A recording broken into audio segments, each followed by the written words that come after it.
Welcome students. ഇന്ന് discuss ചെയ്യുന്നത് gamma ഡിക്കെ.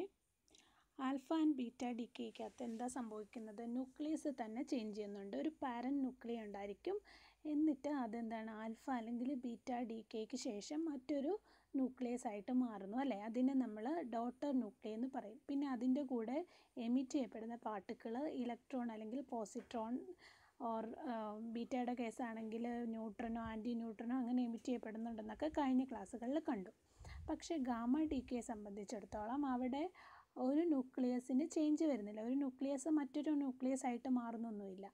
ഏതാണോ ന്യൂക്ലിയസ് അത് എക്സൈറ്റഡ് സ്റ്റേറ്റിൽ നിന്ന് ഗ്രൗണ്ട് സ്റ്റേറ്റിലേക്ക് വരുന്നു by emitting some kind of radiation or gamma radiation. Okay, gamma ഫോട്ടോണിനെ എമിറ്റ് ചെയ്തുകൊണ്ട് എക്സൈറ്റഡ് സ്റ്റേറ്റിൽ നിന്ന് ഗ്രൗണ്ട് സ്റ്റേറ്റിലേക്കോ അല്ലെങ്കിൽ ഹയർ എക്സൈറ്റഡ് സ്റ്റേറ്റിൽ നിന്ന് ലോവർ എക്സൈറ്റഡ് സ്റ്റേറ്റിലേക്കോ വരുന്നതിനെയാണ് വരുന്നത്. അപ്പോൾ ഇതാണ് ഗാമ ഡിക്കെ എന്ന് പറയുന്നത്. അപ്പോൾ ന്യൂക്ലിയസ് ചേഞ്ച് ചെയ്യുന്നില്ല. ഇപ്പോൾ ആൽഫ അല്ലെങ്കിൽ ബീറ്റ ഡിക്കെ കാരണം എക്സൈറ്റഡ് ആയിട്ടുള്ള ഒരു എക്സൈറ്റഡ് എനർജി ലെവലിലുള്ള ഒരു ന്യൂക്ലിയസ് ആയിരിക്കും. ആ ന്യൂക്ലിയസ് ആണ് പിന്നീട് ഗാമ ഫോട്ടോൺ എമിറ്റ് ചെയ്തുകൊണ്ട് ഗ്രൗണ്ട് സ്റ്റേറ്റിലേക്ക് വരുന്നത്. ഇവിടെ ഒരു എക്സാമ്പിൾ പറഞ്ഞിരിക്കുന്നത് സീഷ്യം 137 ആണ്. അതിൽ അപ്പോൾ സീഷ്യം ബേരിയം ആകുന്ന ബീറ്റ മൈനസ് ഡി കെയിൽ സീഷ്യം ബേരിയമാകുന്നു. ഓക്കെ, അപ്പോൾ അവിടെ രണ്ട്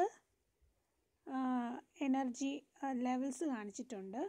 അപ്പോൾ ആദ്യത്തെ എക്സൈറ്റഡ് സ്റ്റേറ്റിലേക്ക് വരാനായിട്ട് 95% ഫസ്റ്റ് എക്സൈറ്റഡ് സ്റ്റേറ്റിലേക്ക് വരാനുള്ള ചാൻസ് ഉണ്ട്. അതുപോലെ തന്നെ 5% ഗ്രൗണ്ട് സ്റ്റേറ്റിലേക്ക് വരാനുള്ള ചാൻസും ഉണ്ട്. സോ എക്സൈറ്റഡ് സ്റ്റേറ്റിൽ എത്തുകയാണെങ്കിൽ എന്താ ചെയ്യുന്നത്? ബേരിയം എക്സൈറ്റഡ് സ്റ്റേറ്റിലാണെന്ന് വിചാരിക്കുക. Okay, first excited state. So അവിടെ നിന്ന് അതിന് ഗ്രൗണ്ട് സ്റ്റേറ്റിലേക്ക് വരണമല്ലോ. അപ്പോൾ ഗ്രൗണ്ട് സ്റ്റേറ്റിലേക്ക് വരുമ്പോഴത്തേക്ക് എന്ത് ചെയ്യും? It will emit gamma photon. അപ്പോൾ ബാരിയം ഇങ്ങോട്ട് വരുന്നു. ന്യൂക്ലിയസിന് ചേഞ്ച് ഒന്നും സംഭവിക്കുന്നില്ല, പക്ഷേ അതിൻ്റെ എനർജി ലോവർ ചെയ്തു. എങ്ങനെ? By emitting gamma photon. And it has this separation energy. അതായത് ഫസ്റ്റ് എക്സൈറ്റഡ് സ്റ്റേറ്റിൻ്റെ എനർജി എന്ന് പറയുന്നത് 662 keV ആണ്. സോ ആ എനർജി ഉള്ള ഫോട്ടോൺ ആയിരിക്കും, ഗാമ ഫോട്ടോൺ ആയിരിക്കും എമിറ്റ് ചെയ്യപ്പെടുന്നത്. അപ്പോൾ ഇവിടെ ഫസ്റ്റ് എക്സൈറ്റഡ് സ്റ്റേറ്റിൽ ബാരിയത്തിൻ്റെ ഹാഫ് ലൈഫ് എന്ന് പറഞ്ഞാൽ ഏകദേശം 2.55 minutes മാത്രമാണ് ഉള്ളത്. ഓക്കെ, അപ്പോൾ തന്നെ അതെന്താണ് സാധാരണ അത് ഗ്രൗണ്ട് സ്റ്റേറ്റിലേക്ക് വരുന്നു. ഇപ്പോൾ ചിലപ്പോൾ എല്ലാം 2.55 minutes അങ്ങനെയല്ല, പൈക്കോ സെക്കൻഡ് മൈക്രോ സെക്കൻഡ് അങ്ങനെയൊക്കെ ആയിരിക്കും മിക്കവാറും ഗാമ ഫോട്ടോണിൻ്റെ ഹാഫ് ലൈഫ് എന്ന് പറയുന്നത്. ഇനി നെക്സ്റ്റ് എക്സാമ്പിൾ കൊബാൾട്ടിൻ്റെ ബീറ്റ ഡിക്കെ ചെയ്ത് അത് നിക്കൽ 60 ആകുന്നു. അപ്പോൾ ഇവിടെ എന്താണ് ഇത് ഇത് ഹയർ എക്സൈറ്റഡ് സ്റ്റേറ്റ് ആണ്. നിക്കലിൻ്റെ ഹയർ എക്സൈറ്റഡ് സ്റ്റേറ്റ്, ഇത് ലോവർ എക്സൈറ്റഡ് സ്റ്റേറ്റ്. അപ്പോൾ ഇവിടുന്ന് ആദ്യം ഞാൻ പറയുന്നത് ഇപ്പോൾ ഫസ്റ്റ് എക്സൈറ്റഡ് സ്റ്റേറ്റിൽ നിന്ന് ഗ്രൗണ്ട് സ്റ്റേറ്റിലേക്ക് ട്രാൻസിഷൻ നടക്കാം by emitting gamma photon of energy 1.3332 MeV. Okay, or ഇപ്പോൾ ഈ ഒരു എക്സൈറ്റഡ് സ്റ്റേറ്റിൽ നിന്ന് ലോവർ എക്സൈറ്റഡ് സ്റ്റേറ്റിലേക്ക്, ഹയർ എക്സൈറ്റഡ് സ്റ്റേറ്റിൽ നിന്ന് ഈ ഒരു ലോവർ എക്സൈറ്റഡ് സ്റ്റേറ്റിലേക്ക്, ഫസ്റ്റ് എക്സൈറ്റഡ് സ്റ്റേറ്റിലേക്ക് ട്രാൻസിഷൻ നടക്കാം by emitting gamma photon. And ഈ എനർജി ലെവൽസിൻ്റെ ഡിഫറൻസ് എന്താണ്? 1.17 MeV ഉള്ള ഗാമ ഫോട്ടോൺ ആയിരിക്കും എമിറ്റ് ചെയ്യപ്പെടുന്നത്. ഇനി അടുത്തത് ബീറ്റ പ്ലസ് ടി കെയുടെ കേസ് എടുക്കുകയാണെങ്കിൽ സോഡിയത്തിൻ്റെ ഒരു എക്സാമ്പിളാണ് കൊടുത്തിരിക്കുന്നത്.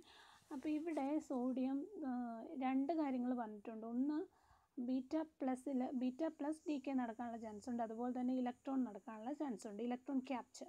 അപ്പോൾ രണ്ടിടത്തും പ്രോട്ടോൺ ന്യൂട്രോൺ ആകുകയാണല്ലോ ചെയ്യുന്നത്. അപ്പോൾ അവിടെ 90.4% ബീറ്റ ഡി കെ നടക്കാനുള്ള ചാൻസ് ഉണ്ട്, beta plus. And 9.5% electron capture നടക്കാനുള്ള ചാൻസ് ഉണ്ട്. അപ്പോൾ ഇവിടെ 1.27 മില്ലി MeV ഉള്ള എനർജിയിലുള്ള ഫോട്ടോണാണ് എമിറ്റ് ചെയ്യപ്പെടുന്നത്. അപ്പോൾ ഇതിനെ നമുക്ക് എക്സ്റേ ആയിട്ടൊക്കെ കമ്പയർ ചെയ്യാനായിട്ട് പറ്റും. എക്സ്റേ എമിഷനുമായിട്ട് കമ്പയർ ചെയ്യാനായിട്ട് പറ്റും. കാരണം അവിടെ എന്ന് പറഞ്ഞാൽ പക്ഷേ വ്യത്യാസം എന്താണ്? ഒരിടത്ത് ഇപ്പോൾ എക്സ്റേയുടെ കേസിലാണെങ്കിൽ ഇലക്ട്രോണാണ് ഹയർ സ്റ്റേറ്റിൽ നിന്ന്, എക്സൈറ്റഡ് സ്റ്റേറ്റിൽ നിന്ന് ലോവർ സ്റ്റേറ്റിലേക്ക് വരുന്നത്. പക്ഷേ ഇവിടെ ന്യൂക്ലിയസ് ആണ് എക്സൈറ്റഡ് സ്റ്റേറ്റിൽ നിന്ന് ഈ ഒരു ഗ്രൗണ്ട് സ്റ്റേറ്റിലേക്ക് വരുന്നത്. പക്ഷേ രണ്ടാണെങ്കിലും എമിറ്റ് ചെയ്യപ്പെടുന്ന എന്താണ്? ഫോട്ടോണാണ് എമിറ്റ് ചെയ്യപ്പെടുന്നത്. ഒന്ന് എമിറ്റ് ചെയ്ത് കഴിഞ്ഞാൽ പിന്നെ അതെന്താണ്? ഇലക്ട്രോ മാഗ്നറ്റിക് റേഡിയേഷനാണ്. So electromagnetic radiation produce ചെയ്യുന്നത് നമുക്കറിയാം, ഇറ്റ്സ് ഓസിലേറ്റിംഗ് ചാർജസ് അല്ലേ. ചാർജിൻ്റെ ഓസിലേഷൻ കാരണം ആണ് ഇലക്ട്രോ മാഗ്നറ്റിക് റേഡിയേഷൻ എമിറ്റ് ചെയ്യപ്പെടുന്നത്. അപ്പം ഇവിടെ so there is N oscillating charge or current. ഇപ്പോൾ കറണ്ട് ഡിസ്ട്രിബ്യൂഷനോ ചാർജ് ഡിസ്ട്രിബ്യൂഷനോ ഉണ്ടെങ്കിലാണ് അവിടെ ഇലക്ട്രോ മാഗ്നറ്റിക് റേഡിയേഷൻസ് എമിറ്റ് ചെയ്യപ്പെടുന്നത്. അപ്പോൾ ഇവിടെ ഫസ്റ്റ് ചാർജ് ഡിസ്ട്രിബ്യൂഷൻ്റെ കേസ് എടുക്കുകയാണെങ്കിൽ ഇത് ആ ചാർജിന് എന്താണ്, ഇപ്പം ഡൈപോൾ മൊമെൻ്റ് ഉണ്ടായിരിക്കാം, അല്ലെങ്കിൽ മോണോപോൾ ആയിരിക്കാം, ഒക്ടപോൾ ആയിരിക്കാം, ഓർ എനി അതർ മൾട്ടിപോൾ ആയിരിക്കാം അല്ലേ. ഇലക്ട്രിക് ഡൈപോൾ മൊമെൻറ്റ് കാണാം, അല്ലെങ്കിൽ ക്വാഡ്രപോൾ മൊമെൻറ്റ് കാണാം, അങ്ങനെ. അപ്പോൾ ഇതിൽ മോണോപോൾ ഡിസ്ട്രിബ്യൂഷൻ എടുക്കുമ്പോൾ അതിൻ്റെ ഒരു കാര്യം വെച്ചാൽ അതിന് റേഡിയേഷനൊന്നും എമിറ്റ് ചെയ്യില്ല. കാരണം ആ മോണോപോൾ മൊമെൻറ്റ് എന്ന് പറഞ്ഞാൽ just equal to the total charge of that volume എന്നേ നമുക്ക് പറയാൻ പറ്റത്തുള്ളൂ. റേഡിയേഷൻ എമിറ്റ് ചെയ്യപ്പെട്ടതില്ല. ബാക്കി quadrupole, dipole or any other monopole radiation എന്ന് പറഞ്ഞാൽ ഇറ്റ് വിൽ എമിറ്റ് റേഡിയേഷൻ. എന്താണ് അത്? ഓസിലേറ്റ് ചെയ്യുന്നുണ്ട്. അതായത് ആ ചാർജിന് ഒരു ഇലക്ട്രിക് ഡൈപോൾ മൊമെൻ്റ് എന്ന് വിചാരിക്കുക. അപ്പം നമുക്ക് പറയാമല്ലോ that electric dipole is oscillating and it emits radiations. ഇപ്പോൾ ഡിഫറെൻറ്റ് ചാർജ് ഡിസ്ട്രിബ്യൂഷന് ഡിഫറെൻറ്റ് ആംഗുലർ ഇലക്ട്രിക് ഫീൽഡ് ആയിരിക്കും ഉണ്ടാകുന്നത്, ഡിഫറെൻറ്റ് റേഡിയേഷൻ ആയിരിക്കും. അതായത് ക്വാഡ്രപോൾ മൊമെൻ്റ് ആണ്, അതാണ് ഓസിലേറ്റ് ചെയ്യുന്നത്. If a charge has some quadrupole moment, value of quadrupole moment, then it will oscillate and radiate electromagnetic radiation. അല്ലെങ്കിൽ ഡൈപോൾ. അപ്പോൾ ഡൈപോൾ ആണോ ക്വാഡ്രപോൾ ആണോ ഒക്ടപോൾ ആണോ എന്നൊക്കെ അതിനെല്ലാം തന്നെ different angular electric field distribution ആയിരിക്കും ഉണ്ടായിരിക്കുന്നത്. So these charges oscillate and create radiation at large distance. ഇപ്പോൾ ഒരു dipole moment, if a charge has a value of some dipole moment and it oscillates, then that kind of radiation is known as electric dipole radiation. If a quadrupole oscillates, and this radiation is known as electric quadrupole radiation and so on. ഇനി charge കഴിഞ്ഞു, ഇനി നമ്മൾ current ഡിസ്ട്രിബ്യൂഷൻ്റെ case എടുക്കാമെന്ന് വിചാരിച്ചിരിക്കുക. Current distribution ആണെങ്കിൽ എന്താണ്, അതിന് corresponding ആയിട്ടുള്ള dipole moment എന്ന് പറയുന്നത് മാഗ്നറ്റിക് ഡൈപോൾ മൊമെൻറ്റ് അല്ലെങ്കിൽ magnetic quadrupole moment or magnetic octupole moment or any other multipole magnetic moment. അപ്പോൾ ഞാൻ ചാർജിൻ്റെ കേസിലും പറഞ്ഞ പോലെ തന്നെ ഡിഫറെൻറ്റ് കറണ്ട് ഡിസ്ട്രിബ്യൂഷന് ഡിഫറെൻറ്റ് ഇലക്ട്രോമാഗ്നറ്റിക് റേഡിയേഷൻ ആയിരിക്കും ഉള്ളത്. അപ്പോൾ ഡൈപോൾ മൊമെൻറ്റിന് കറസ്പോണ്ടിങ് ആയിട്ടുള്ളതിനെ നമ്മൾ മാഗ്നറ്റിക് ഡൈപോൾ റേഡിയേഷൻ എന്നും, ഒക്ടപോൾ മൊമെൻറ്റിന് കറസ്പോണ്ടിങ് ആയിട്ടുള്ളതിനെ മാഗ്നറ്റിക് ഒക്ടപോൾ റേഡിയേഷൻ എന്നും, അല്ലെങ്കിൽ വേറെ മൾട്ടിപോൾ ആണെങ്കിൽ മാഗ്നറ്റിക് മൾട്ടിപോൾ റേഡിയേഷൻ ഇൻ ജനറൽ നമുക്ക് പറയാനായിട്ട് പറ്റും. പക്ഷേ ഈ ഒരു ക്യാരക്ടറിസ്റ്റിക്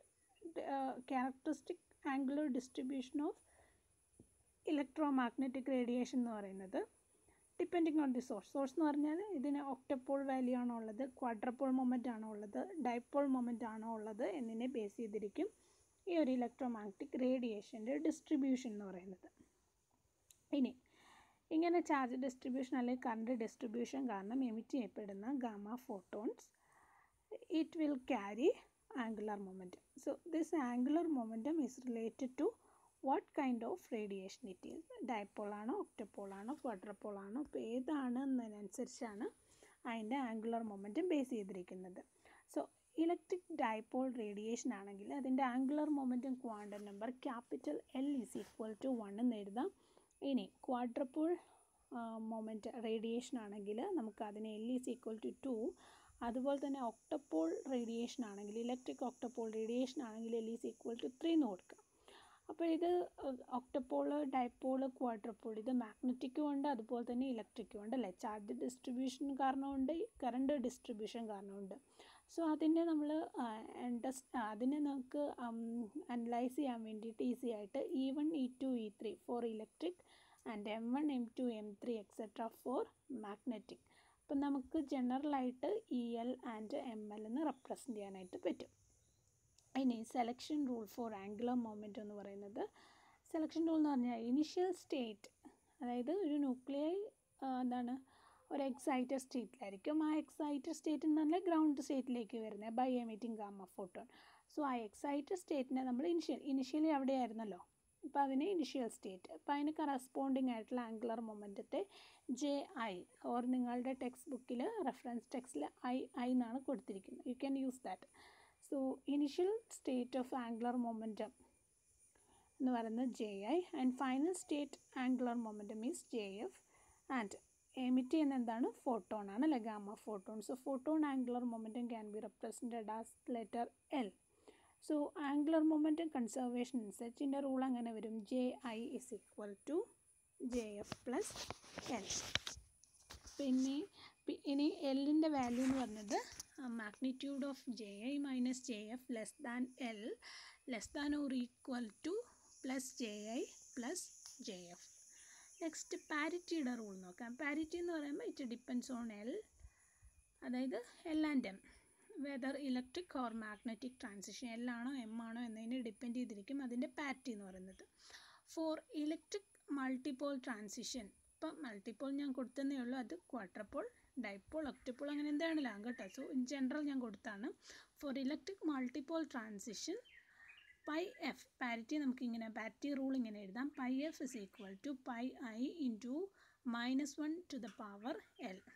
ഇനി for magnetic multipole transition the rule is pi f is equal to pi I into -1 to the power L plus 1. So here is an example. ജർമ്മേനിയത്തിൻ്റെ എക്സാമ്പിളാണ് കേട്ടോ, ജർമ്മേനിയം 72. അപ്പോൾ ഇതിൽ ഒരു ഗ്രൗണ്ട് സ്റ്റേറ്റ് കാണിച്ചിട്ടുണ്ട്. ഗ്രൗണ്ട് സ്റ്റേറ്റിൽ spin parity is 0+, spin is angular momentum. So angular momentum is 0 and parity is 0, and this is first excited state, and spin parity is 0+, and this is this next excited state that spin parity is 2+. So first 0 to 0, ഈ first excited സ്റ്റേറ്റിൽ നിന്ന് second ground സ്റ്റേറ്റിലേക്ക് ഒരു transition നടക്കുന്നു. അതായത് nucleus excited സ്റ്റേറ്റിൽ നിന്ന് ground സ്റ്റേറ്റിലേക്ക് വരുന്നു by releasing some kind of energy. So the rule is, angular momentum rule എന്ത് വരും, JI minus JF less than L less than or equal to JI plus JF. So initially എന്താണ്, angular momentum is 0, final angular momentum is 0. So 0 less than L less than 0 എന്ന് പറഞ്ഞാൽ what is L is 0. So L is equal to 0 വെച്ച് നമ്മൾ റേഡിയേഷൻ്റെ കാര്യമൊന്നും പറഞ്ഞില്ല. L is equal to 1 ആണെങ്കിൽ ഡൈപോളാണ്, so it will emit radiation. But L is equal 0 suppose ഒരു മോണോപോളായിട്ട് കൺസിഡർ ചെയ്യുകയാണെങ്കിൽ that monopole moment is equal to the total charge. There is no radiation, so no radiation with L is equal to 0. എന്നാലും അതിൻ്റെ meaning എന്നാ പറയുന്നത്,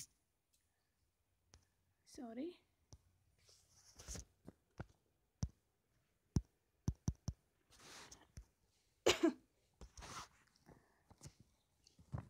L is equal to, അതായത് first സ്റ്റേറ്റിൽ നിന്ന് ഗ്രൗണ്ട് സ്റ്റേറ്റിലേക്ക് ട്രാൻസിഷൻ നടക്കുന്നുണ്ട്. ഗാമ ഫോട്ടോൺ എമിറ്റ് ചെയ്യുന്നില്ല, ഫോട്ടോൺ അതായത് നോ റേഡിയേഷൻ, എന്നിട്ടും ന്യൂക്ലിയസ് എക്സൈറ്റഡ് സ്റ്റേറ്റിൽ നിന്ന് ഗ്രൗണ്ട് സ്റ്റേറ്റിലേക്ക് വരുന്നു.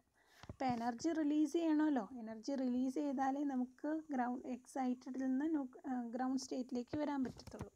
സോ എവിടെ പോയി ദാറ്റ് എനർജി? അപ്പോൾ അതാണ് ശരിക്കും പറഞ്ഞാൽ, അത് നമുക്കറിയാം, ഈ ന്യൂക്ലിയസ് എന്ന് പറയുന്നത് it's A part of atom അല്ലേ. അപ്പം ആറ്റത്തിൻ്റെ പാർട്ടാകുമ്പോൾ അതിലെന്താണ്, ഓർബിറ്റൽ ഇലക്ട്രോൺ ഉണ്ട്. സോ ഇവിടെ ഒരു ഗാമ ഫോട്ടോ റേഡിയേഷൻ ഒന്നും നടക്കുന്നില്ലെങ്കിലും that energy is internally given to an atomic orbital electron. So the nucleus in the excited state interact with the orbital electron, and this electron receiving this energy from the nucleus and go to the ground state. മനസ്സിലായോ? അതായത് ഇവിടെ പറഞ്ഞിരിക്കുന്നത് എന്താ, excited സ്റ്റേറ്റിൽ നിന്ന് ground സ്റ്റേറ്റിലേക്ക് nucleus വരുമ്പോഴത്തേക്കും അത് ഗാമ റേഡിയേഷനായിട്ട് എമിറ്റ് ചെയ്യപ്പെടുന്നില്ല, മറിച്ച് ആ എനർജി ഓർബിറ്റൽ ഇലക്ട്രോണിന് കൊടുക്കുകയാണ്, ഷെയർ ചെയ്യുകയാണ്. ഓക്കെ, അപ്പോൾ ഓർബിറ്റൽ ഇലക്ട്രോൺ ഇത് വാങ്ങുന്നു, അപ്പോൾ എന്ത് ചെയ്യും, ന്യൂക്ലിയസിൻ്റെ എനർജി കുറയുന്നു. So it will go to the ground state. അപ്പം ഇവിടെ ഗാമ റേഡിയേഷൻ ഇല്ല എങ്കിൽ പോലും എക്സൈറ്റഡ് സ്റ്റേറ്റിലുള്ള ന്യൂക്ലിയസ് ഗ്രൗണ്ട് സ്റ്റേറ്റിലേക്ക് വരുന്നു without emitting any gamma radiation, and this process is known as internal conversion. Okay, so internal conversion process can take a nucleus from the excited state to the ground state or lower excited state without any gamma radiation. അപ്പോൾ ഇവിടെ extra energy, suppose ഈ ഒരു ന്യൂക്ലിയസിൻ്റെ energy എന്ന് പറയുന്നത് atomic ഓർബിറ്റലിൻ്റെ ആ binding എനർജിയെക്കാളും ഇലക്ട്രോണിൻ്റെ binding എനർജിയെക്കാളും കൂടുതലാണെങ്കിൽ ആ ബാക്കി എനർജി അത് kinetic energy of the electron ആയിട്ടാണ് അവിടെ അപ്പിയർ ചെയ്യുന്നത്. So this process known as internal conversion. ഇനി സെക്കൻഡ് കേസ് നമുക്ക് നോക്കാം. സെക്കൻഡ് കേസ് എന്താണ്, ഹയർ സ്റ്റേറ്റിൽ നിന്ന്, സെക്കൻഡ് എക്സൈറ്റഡ് സ്റ്റേറ്റിൽ നിന്ന് ഗ്രൗണ്ട് സ്റ്റേറ്റിലേക്കാണ് ഇവിടെ വരുന്നത് അല്ലേ. സോ സെക്കൻഡ് എക്സൈറ്റഡ് സ്റ്റേറ്റിൽ angular momentum and parity is 2+, here 0+. So initial JA is 2 and JF is 0. നമുക്ക് നോക്കാം, JA is 2 and JF is 0. That is second excited state to ground state. നമ്മുടെ rule കൊടുക്കാം. Rule കൊടുക്കുമ്പോൾ എന്ത് വരും, JA minus JF ആണല്ലോ. JI is 2 minus 0 less than L less than or equal to 2 plus 0. That is 2 less than or equal to 2 എന്നൊക്കെ പറഞ്ഞാൽ എന്ത് വരും, L is equal to 2 വരും അല്ലേ. L is equal to 2 വന്നു കഴിഞ്ഞാൽ നമുക്ക് അപ്പം മനസ്സിലാകും it is a quadrupole transition. L is equal to 1 ആണെങ്കിൽ ഡൈപോൾ വരും. L is equal to 2 ആയതുകൊണ്ട് അതെന്തായിരിക്കും, ക്വാഡ്രപോൾ ട്രാൻസിഷൻ ആയിരിക്കും. അപ്പോൾ ശരിക്കും പറഞ്ഞാൽ ഇങ്ങനെ ഒരു ന്യൂക്ലിയസിൻ്റെ ഇനിഷ്യൽ ആൻഡ് ഫൈനൽ സ്റ്റേറ്റ് അറിഞ്ഞു കഴിഞ്ഞാൽ നമുക്ക് ആദ്യം തന്നെ അത് കണ്ടുപിടിക്കാൻ പറ്റും, അതിൻ്റെ പൊളാരിറ്റി ഏതാണ്, മൾട്ടി പൊളാരിറ്റി ഏതാണെന്ന് കണ്ടുപിടിക്കാൻ പറ്റും. ഇത് ഡൈപോളാണോ ക്വാഡ്രപോളാണോ ഒക്ടപോളാണോ എന്ന് കണ്ടുപിടിക്കാൻ പറ്റും. So initial and final state വെച്ച് നമ്മൾ എല്ലിൻ്റെ വാല്യൂ കണ്ടുപിടിച്ചപ്പോൾ അപ്പം തന്നെ നമുക്ക് മനസ്സിലായി it is a quadrupole transition. L is equal to 2 വന്നാൽ it is a quadrupole transition. അപ്പോൾ ഇനി നമുക്ക് നോക്കണം ഇത് E2 ആണോ M2 ആണോ, കാരണം രണ്ടെണ്ണത്തിനും ചാൻസ് ഉണ്ടല്ലോ. E1 E2 E3 ഉണ്ട്, M1 M2 M3 ചാൻസ് ഉണ്ട്. അപ്പോൾ ഇതിൽ L is equal to 2 വന്നുകൊണ്ട് E2 ആകാം M2 ആകാം. സോ വാട്ട് ഈസ് E2 ആണോ ഇലക്ട്രോണിക് ആണോ, അതായത് മാഗ്നറ്റിക് ട്രാൻസിഷൻ ആണോ ഇലക്ട്രിക് ട്രാൻസിഷൻ ആണോ. അപ്പോൾ നമ്മൾ പൈ നോക്കാം. Parity delta pi not change, 2 + 2 0+ ആണല്ലേ. Parity is positive, parity is positive, both are positive എന്ന് പറഞ്ഞാൽ ദിസ് ഇസ് E2 ട്രാൻസിഷൻ. അപ്പം നമുക്ക് ഈ റൂൾ നോക്കിയാലും മനസ്സിലാകും. പൈ എഫ് ഫൈനൽ എന്ന് പറഞ്ഞാൽ positive, pi initial positive, positive is equal to positive വരണമെങ്കിൽ -1/2 വരും, വേർ L ഈസ് 2. സോ ഇത് വന്നാലേ പോസിറ്റീവ് ഈക്വൽ ടു പോസിറ്റീവ് വരത്തുള്ളൂ.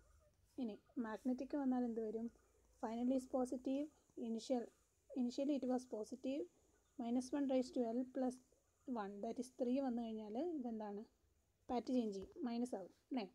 സോ അങ്ങനെ ചേഞ്ച് ചെയ്യാൻ പാടില്ല. ഇതുകൊണ്ട് എന്താണ്, ഇത് E2 ട്രാൻസിഷനാണ്. ഇനി ഒരു ഇങ്ങനെയുള്ള ന്യൂക്ലിയസിൽ അവിടെ ഗാമ ഡിക്കേയുടെയും ചാൻസ് ഉണ്ട്. അതുപോലെ തന്നെ നമ്മൾ കണ്ടു അവിടെ ഇലക്ട്രോണിന് എനർജി കൊടുത്തിട്ട് ഇൻറ്റേർണൽ കൺവേർഷൻ നടന്നിട്ട് ന്യൂക്ലിയസിന് ഗ്രൗണ്ട് സ്റ്റേറ്റിലേക്ക് വരാനുള്ള ചാൻസും ഉണ്ട്. അപ്പോൾ ഇതിൻ്റെ ഒരു കോഎഫിഷ്യൻ്റ്, ഇതിൻ്റെ ഒരു റേഷ്യോ എടുക്കുന്നതിനാണ് നമ്മൾ ഇൻറ്റേർണൽ കൺവേർഷൻ കോഎഫിഷ്യൻ്റ് എന്ന് പറയുന്നത്.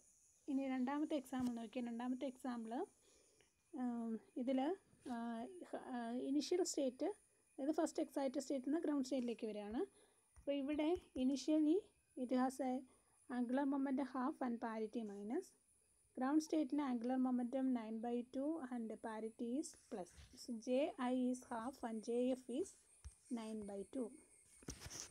So our rule is JI minus JF, that is half minus 1/2 magnitude, then L the half plus 9/2. So half minus 9/2 is 4, half plus 9/2 is 5.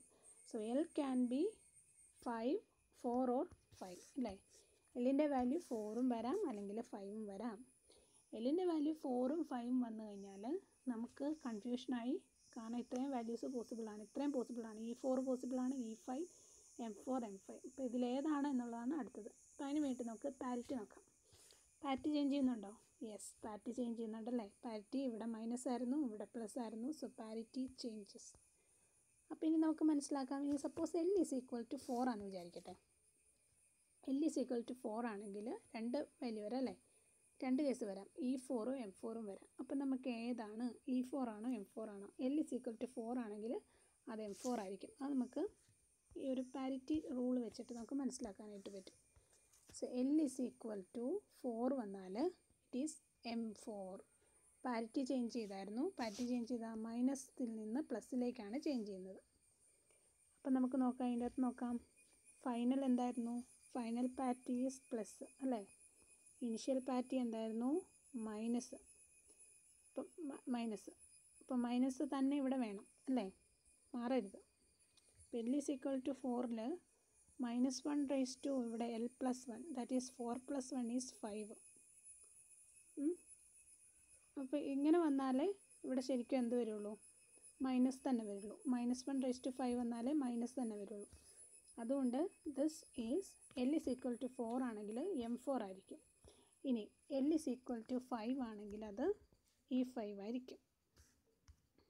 Okay, M is equal to 5 ആണെങ്കിൽ L is equal to 5 ആണെങ്കിൽ അത് E5 ആയിരിക്കും. കാരണം final is plus, initial minus വരണമെങ്കിൽ -1 raise to വരും. That is -1 raise to 5 അല്ലേ. -1 raise to 5 വന്നാലേ ഇവിടെ മൈനസ് ആവത്തുള്ളൂ.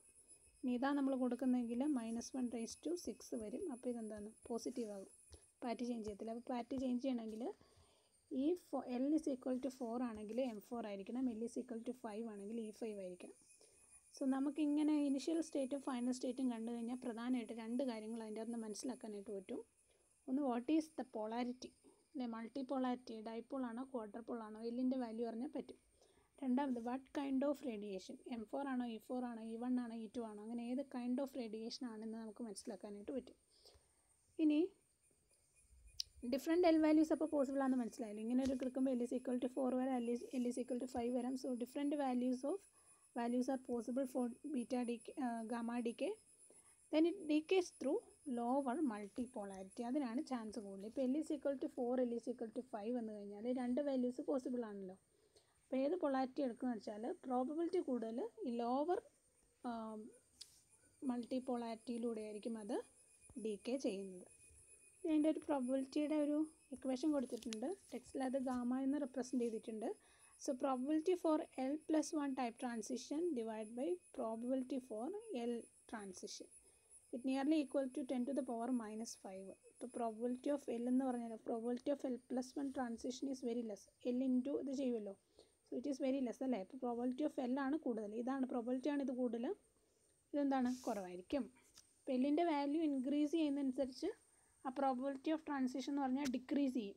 L ഇൻക്രീസ് ചെയ്യുന്നു, പ്രോബബിലിറ്റി ഡിക്രീസ് ചെയ്യുന്നു. ഓക്കെ, ഇപ്പോൾ ഹയർ L എന്ന് പറയുമ്പോൾ പറഞ്ഞാൽ example L is equal to 4.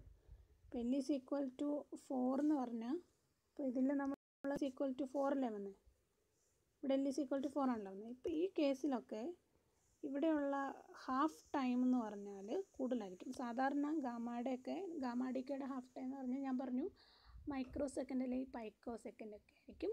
പക്ഷേ ഇവിടെ എന്താണ്, മിനിറ്റൊക്കെ എടുക്കും, മിനിറ്റിലൊക്കെ ആയിരിക്കും. അതായിരിക്കും ഇവിടുത്തെ